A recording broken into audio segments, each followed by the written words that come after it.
नमस्कार दोस्तों, आइए जानते हैं अक्षय तृतीया वैशाख शुक्ल तृतीया हिंदू धर्म में सबसे शुभ दिनों में से एक है, जो अनंत समृद्ध सुख और नए कार्यों की शुरुआत का प्रतीक है। अक्षय का अर्थ है जिसका कभी क्षय न हो और जिसका कभी नाश न हो। माना जाता है कि इस दिन किए गए दान, पुण्य और खरीदारी का फल कभी समाप्त नहीं होता और जीवन भर सुख समृद्ध बनी रहती है। अक्षय तृतीया क्यों मनाई जाती है? महत्व और पौराणिक कथाएं। भगवान परशुराम का जन्म पौराणिक कथाओं के अनुसार इस दिन भगवान विष्णु के छठे अवतार भगवान परशुराम का जन्म हुआ था।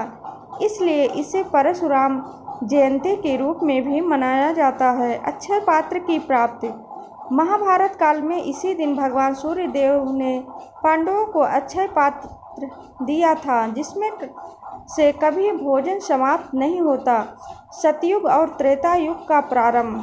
माना जाता है कि इसी दिन से सतयुग और त्रेता युग का प्रारंभ हुआ था, जो इसे एक पवित्र शुरुआत का प्रतीक माना जाता है।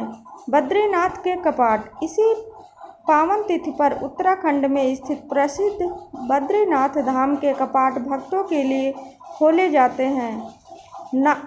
नारायण का जन्म। इसी दिन भगवान विष्णु के अवतार नर नारायण ने भी जन्म लिया था।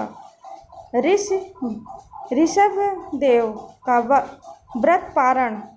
जैन परंपरा। जैन धर्म के प्रथम तीर्थकर ऋषभ नाथ ने इसी दिन 400 दिनों का उपवास गन्ने का रस पीकर समाप्त किया था। इस दिन का महत्व। खरीदारी। इस दिन सोना, चांदी या कोई भी नई वस्तु खरीदना बहुत शुभ माना जाता है, क्योंकि मान्यता है कि यह घर में धन की वृद्धि करता है। पूजा पाठ। इस दिन भगवान विष्णु और माता की पूजा की जाती है। माँ लक्ष्मी की पूजा की जाती है। दान पुण्य।